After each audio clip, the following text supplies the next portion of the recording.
The gunshot that killed Harold Wilcox echoed through the hills for weeks, leaving Hope Wilcox alone at their homestead with nothing but debts, hunger, and her young daughter to raise. That was the year 1876, in the harsh territory of Wyoming, where winter came early and mercy came rarely. Hope sat at the rough-hewn pine table, her fingers tracing the knife marks and burns that told the story of 3 years of marriage, 3 years of struggle. 3 years that ended with a robbery gone wrong when Harold tried to supplement their failing farm income by holding up the Sweetwater Bank. Now she was alone, watching her 5-year-old daughter Martha sleeping fitfully in the corner bed, both of them having gone 2 days with nothing but water and the last scraps of cornmeal. The afternoon sun cast long shadows through the cabin window as Hope stared at the empty plates set hopefully upon the table. Her dark hair, once lustrous and full, hung limp around her gaunt face. At 24, she looked 10 years older, with hands calloused from work and eyes that had forgotten how to hope. A sound outside startled her hoofbeats, approaching slowly, deliberately. Fear clutched at her heart. Bandits, debt collectors. The bank had been threatening to take the homestead since Harold's death 3 months prior. With trembling hands, she reached for the shotgun propped against the wall. The door rattled with a firm knock. "Who's there?" Hope called, her voice stronger than she felt. "Isaac Blackburn, madam." "Don't mean to disturb you." Hope hesitated. The name was unfamiliar, but something in the voice sounded earnest. Keeping the shotgun ready, she cracked open the door. The man who stood before her was tall and broad-shouldered, his face weathered by sun and wind. A cowboy, dressed in trail-worn clothes, with kind eyes that didn't match the hardness of his jawline. In his arms he held a cloth-covered basket. "Mrs. Wilcox?" he asked, his hat already in his hand, revealing hair the color of autumn wheat. "Yes," she answered cautiously. "I heard about your situation in town. I've brought some provisions." He held out the basket. "May I come in?" Hope hesitated, the shotgun still in her grip. "How do I know you're not here to take advantage?" The man's face softened. "Madam, I give you my word as a gentleman. I'm just passing through, working for the Circle T Ranch down south. Heard talk at the general store about the widow Wilcox and her little one going hungry." He paused. "If you prefer, I can leave this here and be on my way." The smell of fresh bread wafted from the basket, and Hope's resolve weakened. Her stomach growled audibly, and she felt a flush of embarrassment color her cheeks.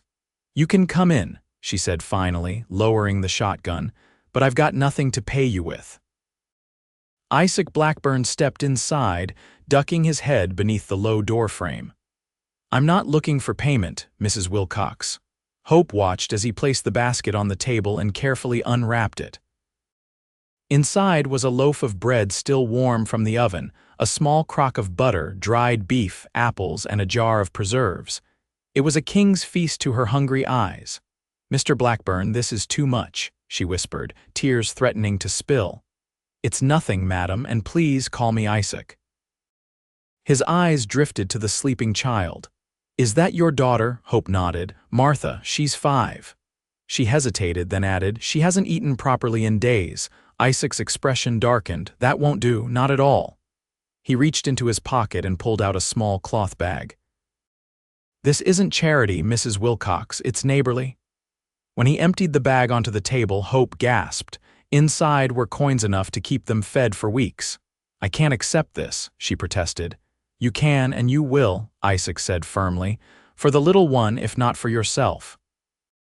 Martha stirred in her bed, awakened by the voices. Her small face brightened at the sight of food. "Mama, is that bread?" Hope quickly wiped away her tears. "Yes, sweetheart.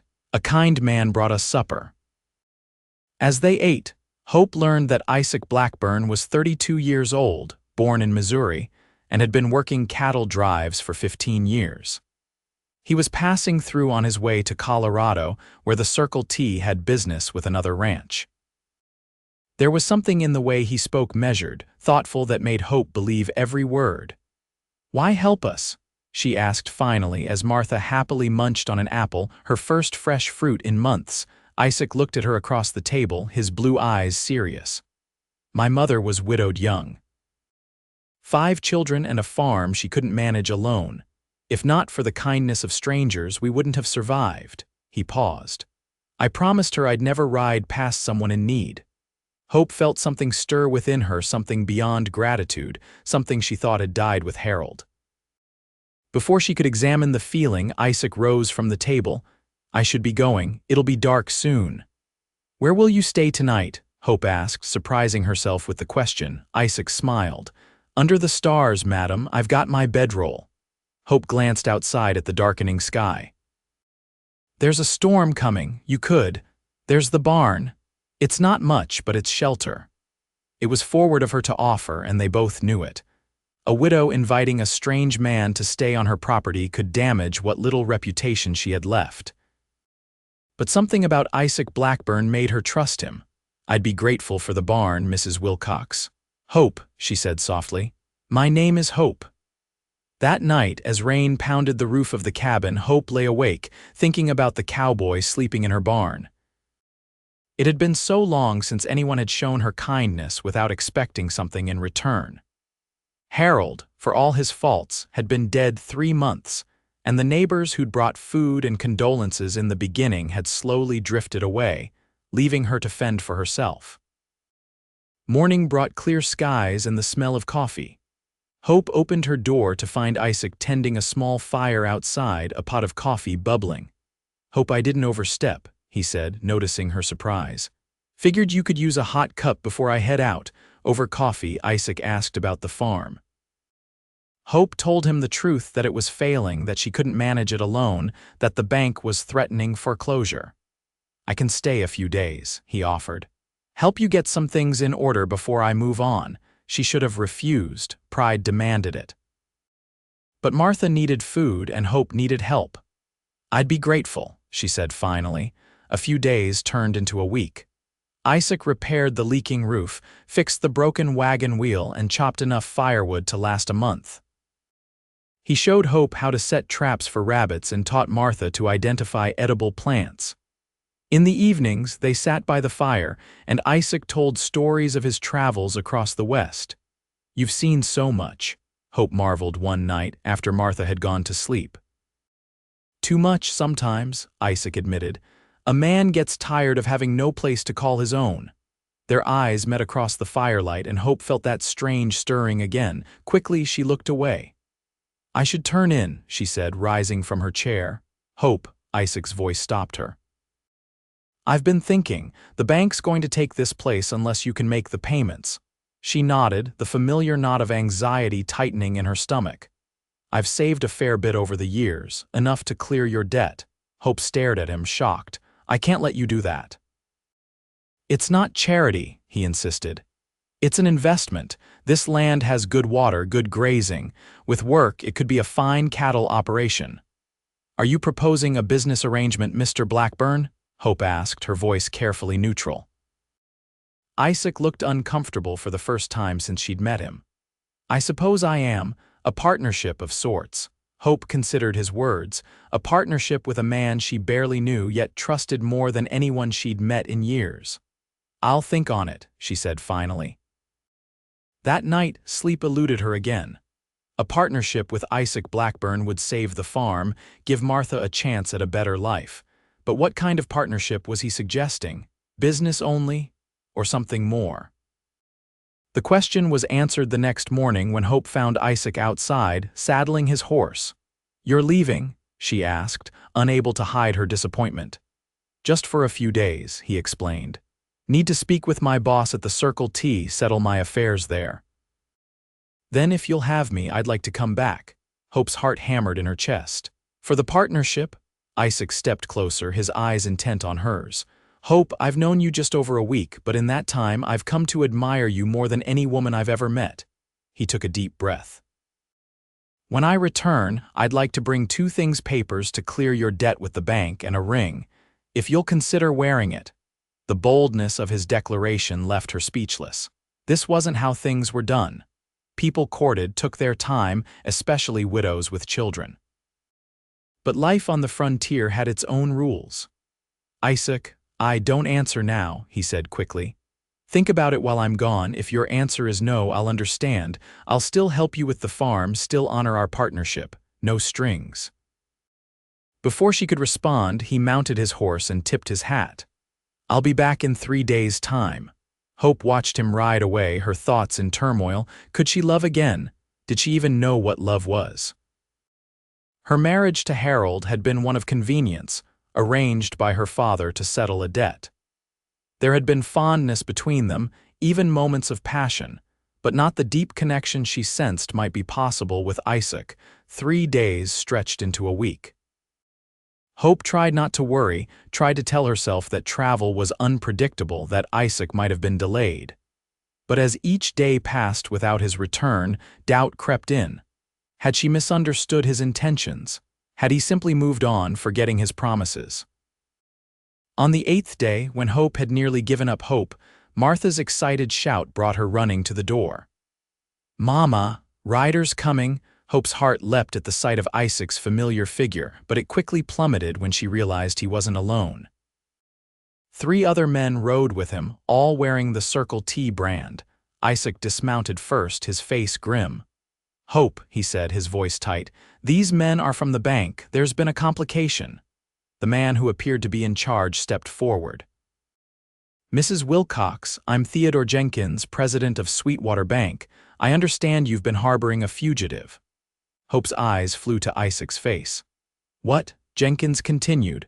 "Isaac Blackburn is wanted for theft in Colorado territory. He stole nearly $500 from his former employer." "That's a lie," Isaac protested. "I earned that money fair and square. Terrence refused to pay me what he owed, so I took only my share." Hope felt the world tilting beneath her feet. "Isaac?" His eyes met hers, pleading for trust. "Hope, I swear to you, I'm no thief. I worked 3 years for Terrence Wallace. When I asked for my back pay, he refused. Said I owed him for room and board for supplies. It wasn't true." Jenkins cleared his throat. "Regardless of his version of events, Mrs. Wilcox, the fact remains that Mr. Blackburn is wanted by the law. And any assets he's given you are subject to seizure." "He hasn't given me anything," Hope said quickly. "That's not entirely true," Isaac interrupted. He reached into his saddlebag and pulled out a stack of papers. "I've already paid the bank what you owed, Hope. The farm is clear," Hope gasped. "Isaac, no, it's done," he said firmly. "The money was mine, honestly earned before any dispute with Wallace. The deed is in your name now." Jenkins looked uncomfortable. "Well, that complicates matters. The payment was made legally through proper channels." He turned to Isaac. "But you're still coming with us, Blackburn. Wallace is pressing charges." Hope watched helplessly as the men bound Isaac's wrists. "Wait," she said desperately. "Can't we settle this? I have some savings. It's not about money anymore, Hope," Isaac said sadly. "It's about Wallace's pride. He won't let this go." He looked at Jenkins. "Can I have a moment with Mrs. Wilcox? In private?" Jenkins hesitated, then nodded. "1 minute, we'll be right outside." When they were alone, Isaac moved closer to Hope, his bound hands awkward between them. "I'm sorry," he whispered. "This isn't how I wanted to return." "You saved the farm," she said, tears streaming down her face. "But at what cost?" "Worth every penny," he assured her. Then, awkwardly, he reached into his pocket. "I brought something else like I promised." In his palm lay a simple gold band with a small ruby set in its center. Hope's breath caught. "Isaac, I know the timing is terrible," he said with a rueful smile, "and I've no right to ask, but will you wait for me, Hope? It might be a year or more before this is settled, but when it is, I'll come back, if you'll have me." Hope took the ring, closing her fingers around it tightly. "I'll wait," she promised. "However long it takes." Jenkins appeared at the door. "Time's up, Blackburn." As they led Isaac away, Hope stood in the doorway, the ring clutched in her hand, watching until the riders disappeared over the horizon. The months that followed were hard but different from before. Hope had the deed to her farm, free and clear. She had enough money saved to hire occasional help from the neighboring Peterson boy. And she had a purpose to make the farm thrive for when Isaac returned. Letters came sporadically. Isaac had been tried and sentenced to 18 months in territorial prison for theft, despite his protests of innocence. His letters never complained, never asked for pity. Instead, they were filled with plans for the future, advice about the farm, and increasingly, declarations of love. "I think of you every night as I fall asleep," he wrote. "Of your strength, your kindness, your beauty. I think of Martha and how quickly she must be growing. Keep my ring safe, Hope. I meant every word I said that day." Hope wore the ring on a chain around her neck, close to her heart. She wrote back faithfully, telling Isaac about the farm, about Martha's progress in school, about the changes in the territory as more settlers arrived. And gradually, she allowed herself to write about her feelings, about the love that had grown in his absence. Winter turned to spring, spring to summer, and the seasons cycled again. Martha turned 6, then 7. The farm prospered under Hope's careful management. She planted a larger garden, added chickens and a milk cow, and even managed to purchase 2 young heifers, the beginning of what she hoped would someday be Isaac's cattle operation. 18 months passed, and Hope waited anxiously for news of Isaac's release. When no word came, she wrote to the prison, only to receive devastating news in return. Isaac had been involved in a prison riot 3 months before his scheduled release. For his role in protecting a guard from other prisoners, his sentence had been reduced, but he had been badly injured. He was recovering at a hospital in Denver. Without hesitation, Hope made arrangements. She left Martha with the Petersons, packed her belongings, and boarded the stagecoach to Denver. The journey was long and uncomfortable, but Hope barely noticed the discomfort, so focused was she on reaching Isaac. The hospital was a grim building on the outskirts of Denver. Hope gave her name to the matron at the desk, who looked skeptical. "Mr. Blackburn is not receiving visitors outside of family," the woman said firmly. "I'm his fiancée," Hope replied, pulling the ring from beneath her collar and showing it to the matron. The woman's expression softened slightly. "3rd floor, end of the hall, but don't expect much, miss. He's been through a terrible ordeal." Hope's heart pounded as she climbed the stairs. What condition would she find him in? Would he be changed by his time in prison? Would he still want her? The room was small and dimly lit. Isaac lay on a narrow bed, his eyes closed, his face thinner than she remembered. A bandage wrapped around his head and his right arm was splinted. "Isaac?" Hope whispered, approaching the bed. His eyes flew open, disbelief and joy warring on his face. "Hope, am I dreaming?" She rushed to his side, taking his uninjured hand in hers. "No dream, I'm here." Isaac struggled to sit up. "How? Why? The farm is fine," she assured him. "Martha is with neighbors. Everything is taken care of." She paused, suddenly uncertain.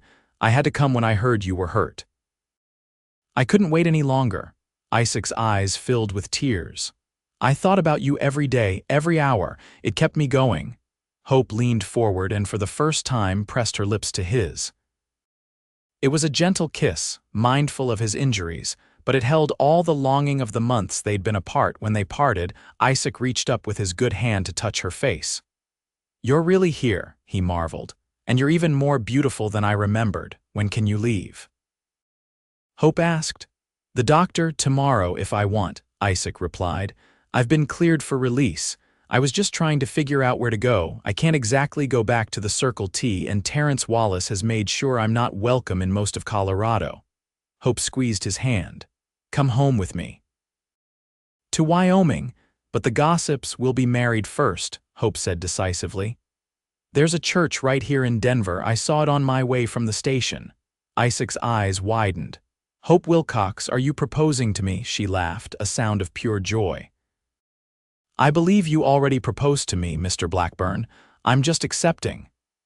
They were married the next day in a simple ceremony at the First Presbyterian Church of Denver. Hope wore her best dress, and Isaac, still weak but determined to stand tall, wore new clothes purchased with the last of his prison earnings. The only witnesses were the minister's wife and a kindly nurse from the hospital. The journey back to Wyoming was slow, accommodating Isaac's need for frequent rest. But as they traveled, Hope noticed the change in him, the lightness that returned to his eyes, the smile that came more easily, the way he spoke more and more of the future. "I'm thinking we should build an addition to the cabin," he said one evening as they camped under the stars. "A proper bedroom for Martha, and maybe a parlor where you can entertain when ladies from town come calling." Hope laughed. "Ladies from town don't call on me, Isaac." "They will," he predicted. "Once they see what we're building together, a respectable ranch, a place people will envy." She leaned against him, careful of his still healing injuries. "I don't need their envy or their approval, I just need you and Martha, that's my happiness." The reunion with Martha was tearful and joyous. The little girl had grown in the weeks of Hope's absence, and she regarded Isaac with shy curiosity until he produced a small carved wooden horse from his pocket. "Made this for you in Denver," he told her. "It's not much, but I promise once I'm healed up, I'll build you a real one to ride."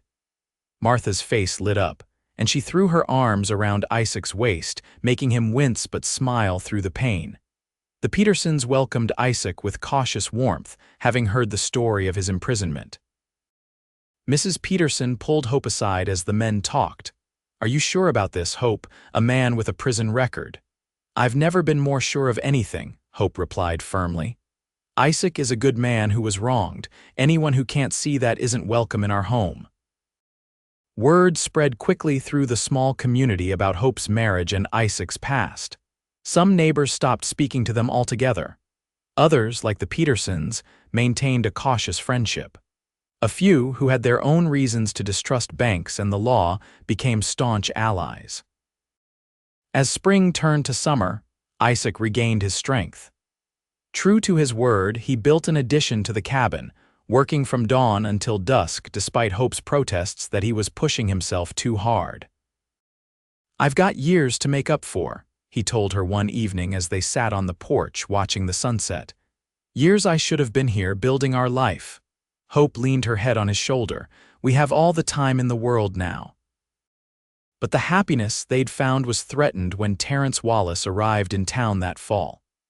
The wealthy rancher had business in Wyoming, or so he claimed, but his true purpose became clear when he appeared at their door one afternoon while Isaac was out checking the fence line.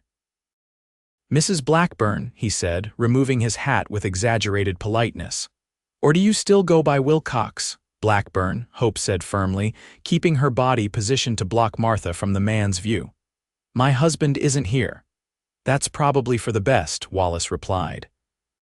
"I'm not here to cause trouble, just to offer a proposition." Hope's eyes narrowed.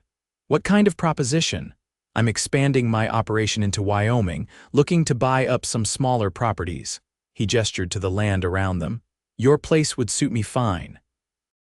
I'm prepared to offer a fair price enough for you and Blackburn to start fresh somewhere else.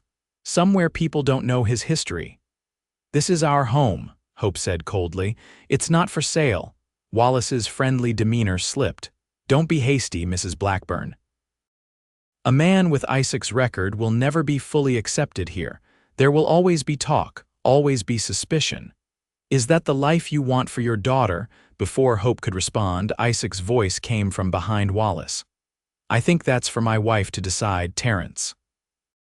He stepped into view, his hand resting casually on the pistol at his hip.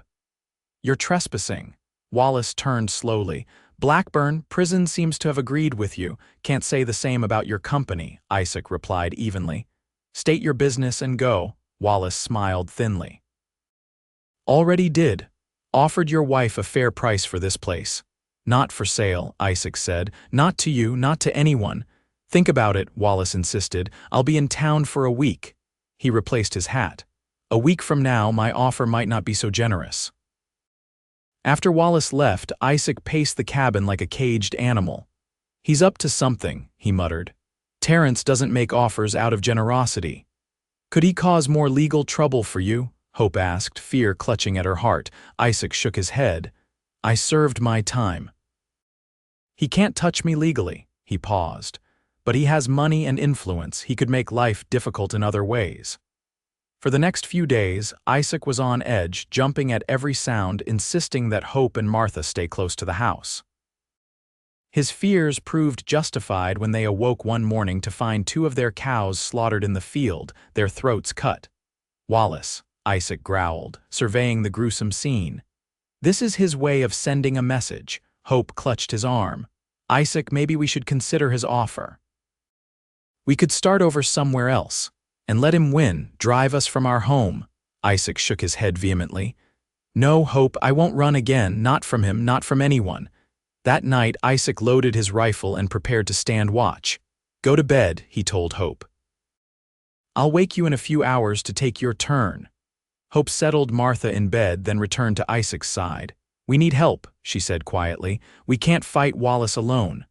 Isaac's face was grim in the firelight. "Who would help us?" "The law. They still see me as an ex-convict." "Not the law," Hope replied. "Friends." The next morning, while Isaac repaired damage to their fence, Hope hitched the wagon and drove to the Peterson farm. Mr. Peterson listened gravely to her story, then nodded once. "Wallace has been making trouble all over the county," he said. "Trying to buy up land, threatening folks who won't sell. You're not the only ones." By nightfall, 5 men had gathered at the Blackburn farm: Peterson and his 2 grown sons, old Jim Watkins, who owned the adjacent property, and Tom Riley, a former lawman turned farmer who had no love for wealthy ranchers pushing out smaller operators. "We'll take shifts," Riley suggested. 2 men at a time, covering different approaches to the property. For 3 nights, they maintained their vigil. On the 4th night, they caught 2 of Wallace's men attempting to set fire to the barn. The would-be arsonists were tied up and loaded into Riley's wagon. "I'm taking them to the sheriff," he announced. "Let's see what they have to say about working for Wallace." The sheriff, a fair-minded man named Garrett, was initially skeptical of Isaac's story. But when the captured men, facing serious charges, confirmed that Wallace had ordered the destruction of the Blackburn property, Garrett's attitude changed. "I'll need statements from all of you," he told Isaac and Hope. "And I want you to know this kind of vigilante action isn't something I condone." "We understand, Sheriff," Isaac said respectfully, "but we had to protect our home." Garrett nodded slowly. "Wallace is staying at the hotel in town. I'll have a talk with him. Make it clear that his business practices aren't welcome in this county." 2 days later, Wallace left town without a backward glance. The threat had passed, at least for now. As winter descended on Wyoming, the Blackburn farm settled into a peaceful rhythm. Isaac's strength continued to improve, and under his careful management, their small herd of cattle grew. Hope's garden had produced bountifully that summer, and the root cellar was full of preserved food for the cold months ahead. Martha thrived under the loving care of both parents, for that was what Isaac had become to her, a father in every way that mattered. She followed him around the farm, learning about the animals, helping with chores, soaking up his stories and his laughter. On Christmas Eve, as snow fell softly outside, the 3 of them sat by the fire in their expanded cabin. Martha was playing with the carved wooden animals Isaac had made for her, creating elaborate stories about their adventures. Hope watched them, her heart full to bursting. 2 years ago, she had sat at this same table, hungry and alone, with no hope for the future. Now the table was laden with food, the cabin warm and secure, and most importantly, filled with love. Isaac caught her eye across the room and smiled, that slow, gentle smile that still made her heart race. He rose from his chair and came to sit beside her, taking her hand in his. "Happy?" he asked softly. "More than I ever thought possible," she whispered back. "I've been thinking," Isaac began, his voice thoughtful, "about that day I first came here, about the bread and the ring." Hope smiled at the memory. "You saved us." Isaac shook his head. "No, Hope, you saved me. I was just a drifter, a man with no purpose, no home. You gave me both." He squeezed her hand. "And now I have something else to tell you." Hope looked at him questioningly. "The doctor in town confirmed it yesterday," Isaac said, his voice thick with emotion. "You're going to have a baby come summer." Tears of joy sprang to Hope's eyes. "Are you sure?" Isaac nodded, pulling her into his arms. "Another little one to love." Another reason to make this farm the best it can be. As they held each other, Martha looked up from her play, her face brightening at the sight of her parents' happiness. She came to them, and Isaac lifted her onto his lap, completing their circle. Outside, snow continued to fall on the Wyoming prairie, covering the land in a blanket of white. Inside the Blackburn home, where once a widow had waited hungry at a table, now sat a family bound by love, their future as bright and promising as the morning sun that would eventually melt the snow and bring new life to their land. Isaac Blackburn had brought bread and a ring to a desperate woman's door. In return, Hope had given him her trust, her love, and a place to belong. Together, they had built something precious and enduring on the wild frontier, a home where hunger, both physical and spiritual, was banished, and where love grew stronger with each passing season.